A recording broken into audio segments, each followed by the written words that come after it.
Hello children, good morning. Today we study EVS class 5th lesson number 4 topic health practice. Health practice यानी कि अपने स्वस्थ health के लिए आपको क्या क्या करना है. तो it is necessary to wash hands with soap and water.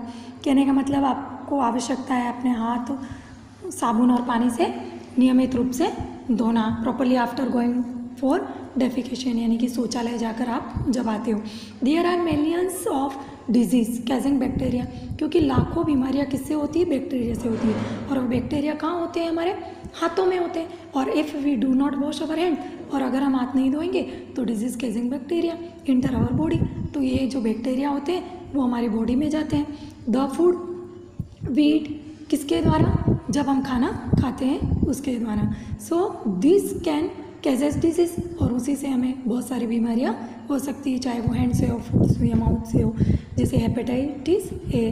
Next है टॉयलेट. टॉयलेट भी हमारा क्या है? एक रूम है हमारे घर का.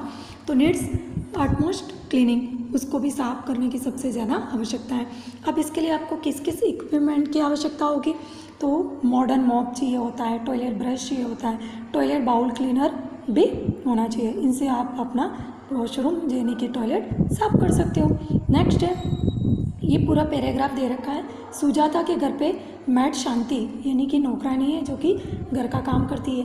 तो वो किचन में काम कर रही है. Sujata asked her why she is crying, वो रो रही थी. तो सुजाता ने पूछा कि वो क्यों रो रही है. तो वो बताती है कि द मैड सेड कि हर 1 ईयर ओल्ड डॉटर, उसकी 1 साल की लड़की है, सफरिंग फ्रॉम हाई फीवर, उसको बहुत तेज़ बुखार है.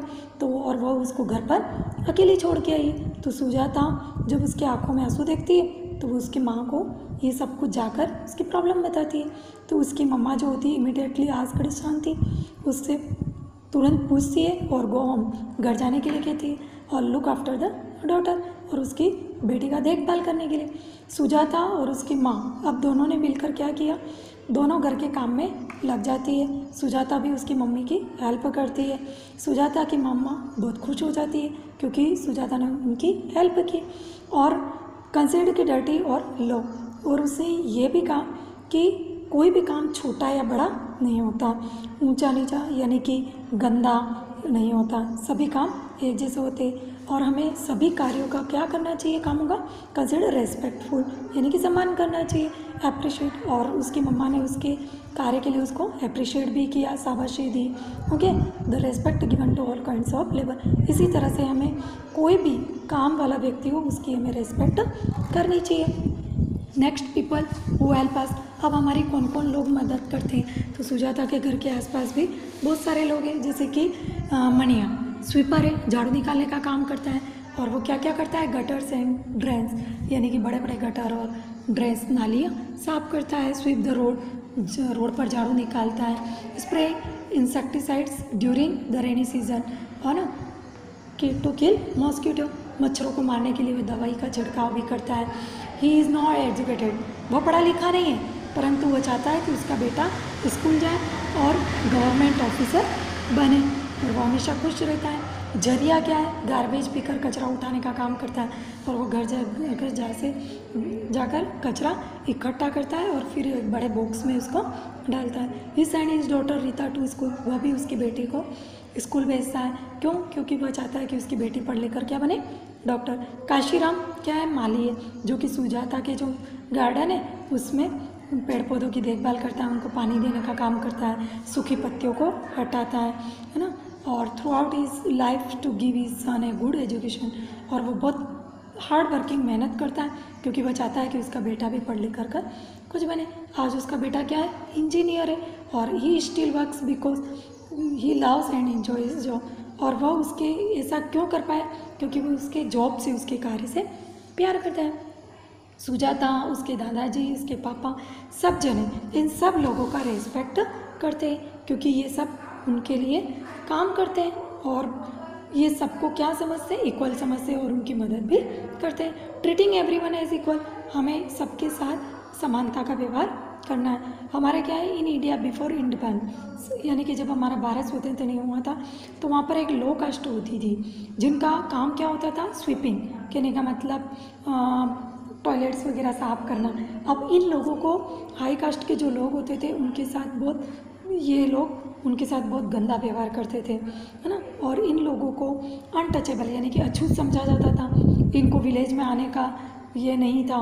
इसके बाद इनको गांव से दूर रखा जाता था। गांव के कुएं से इनको पानी भी नहीं दिया जाता था। इवन इनको मंदिर वगैरह सब में आने के लिए भी ये कोई परमिशन नहीं थी। तो इसके लिए महात्मा गांधी जी तो फादर ऑफ नॉलेज, जो कि हमारे क्या है, राष्ट्र के पिता हैं। इन्होंने इनके लिए बहुत लड़ाइयाँ लड़ी।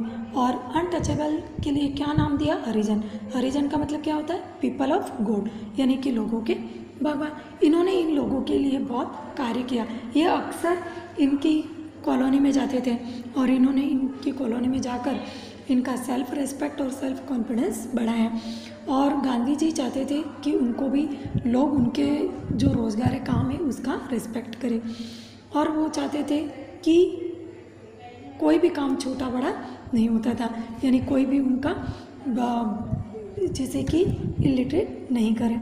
Next, cleanliness must become our habit. अब हमारी हैबिट होनी चाहिए साफ़ सफाई के लिए। तो हमारी आदत में क्या क्या होना चाहिए, वी मस्ट यूज़ डस्टबिन, हमें डस्टबिन का उपयोग करना है। ओके, जैसे कि पेंसिल, रैपर्स ऑफ टॉफ़ी, ये सब हमें क्लास में इधर उधर नहीं फेंकना है और उस डस्टबिन में डालना है। Do not right on walls, floors, हमें दीवारों पे, फर्श पे, डेस्क पे लिखना नहीं है, उसको गंदा नहीं करना है।